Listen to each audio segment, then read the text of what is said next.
Tony the Tutor here, and I'm actually here with one of my early students. This is Mario Gayor. Really quick, when I opened my school as a white belt in Brazilian Jiu-Jitsu in 2010, it was January 4th.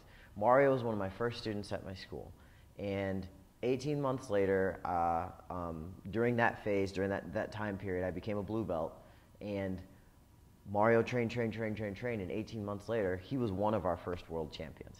So that's pretty cool. He's a white belt world champion. Now he's a blue belt. He's training for Moon Jiaos again. He's going to tear it up this year, so it's going to be awesome. So I just wanted to introduce you to Mario, and that's it. Lay down. All right. So in this video, we're covering how to tap, okay?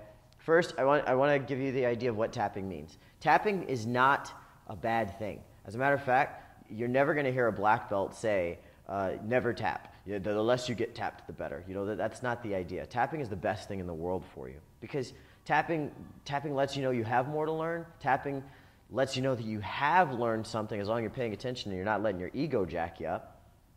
And tapping lets your opponent know that they're doing a good job and that they're improving too. It's not a bad thing, guys, okay? So how to tap, when to tap, how this works, okay? There's a multitude of different ways to tap. Generally speaking, when you're doing something to your opponent, especially in class, guys, you want to catch the submission fast and finish it slow.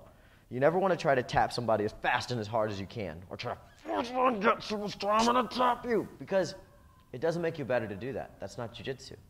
If you do jiu-jitsu right, guys, it just works. So if I do jiu-jitsu right, and I get to a position for a submission, and I do everything in the correct place, this is my muscles tensing, this is my muscles relaxed. See? If I do everything right, he'll tap. If I do everything right, he'll just tap on his own. I don't have to, it will choke him on its own. I don't have to do anything spectacular or forcing or yanking or pulling or elbowing him down. That's not how we get better, okay? So, with that being said, he's going to demonstrate a lot of the different ways that you actually tap. What I'm going to do is a submission called an Americana, okay? You're going to learn this from your instructor at some point in time. Some people call it a figure 4 lock. There's a lot of different names for it, okay? Basically, it's a submission that attacks his shoulder. Don't worry about learning the submission, guys. Focus on learning how to tap. The different ways to tap, okay? One of the ways that you can tap, and probably the best way that you can tap, is to tap the person that's doing the submission to you. So I've caught the submission fast. Raise your hand up. Caught the submission fast, and I stop here, and now I'm going to slowly get the tap, and he taps me. Taps me a multitude of times to let me know, hey, you can let me go. That's all that's saying. Saying, hey, you can let me go, okay? He's not like tapping me hard. He's not smacking me. He's just, this is a break in the communication. This multiple rapid touching lets me know I got to let him go. Dude, I got it. Okay, here we go. So again. You don't have to be doing a submission for someone to want to tap. Sometimes they have a cramp. Sometimes there's a big injury. An injury has occurred. They pulled a muscle or something. So he taps, I let go. Another way that you can tap is by the person verbally tapping. Okay, so he can say, tap, tap, tap, tap, tap. If he can't tap me, I recommend this one next. Go ahead. Tap. Okay.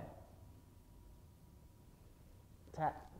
I usually like it when people say tap multiple times, because sometimes, it's loud, there's music playing in jiu-jitsu, you can't hear it. So let's try to get a little bit of a tap, tap, tap. Tap, tap, tap. Good. Great. That, again, it's a break. It's something changing in all of our rolling, and it lets me know something's going on. I'm aware, I did the submission, it worked, okay, he's tapping. Again, he's just letting me know, you did a good job. He's telling himself, I got more to learn. I learned something from this. This is a position I don't like to be in. The last way to tap before I talk about probably the baddest way to tap is tapping like your feet.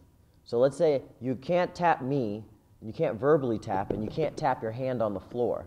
Okay, so everything's all tied up. And sometimes this happens, guys. Sometimes you'll be put into a position that's so crazy that you won't be able to actually put your hand on the floor to tap. And so we tap our feet on the floor. And you paddle your feet fast and hard to let your opponent know that you're tapping. You don't have to for 3 minutes, but just quick and loud and hard so your opponent knows what's going on. Quick tap. Oh, got it. Let's do it again. Got it. Okay. Okay, I need to let him go. And your opponent knows. Your opponent knows. Your opponent knows. Your partner who's working with you knows to let go. Okay. The last tap is a verbal tap when something hurts. Okay. You never want to wait till it gets to this point. Do not fight so hard and think that if you got put in a really crappy position and it feels tight and it feels like things are about to end, please do not overfight it and overfight to the point that you get muscles stretched or arms stretched or stuff like that. Those aren't serious injuries. Like it's not really gonna hinder your training much. But what it is gonna do is it's gonna build a bad habit, and it's also going to it's not good for you. It's just not good for your body. Instead, if something gets locked on and it's starting to stretch and attack, just tap, man. Tap early. It's better to tap earlier than to tap late. That's a great philosophy to go by. So that was a video on how to tap. Look forward to seeing you on the mat soon.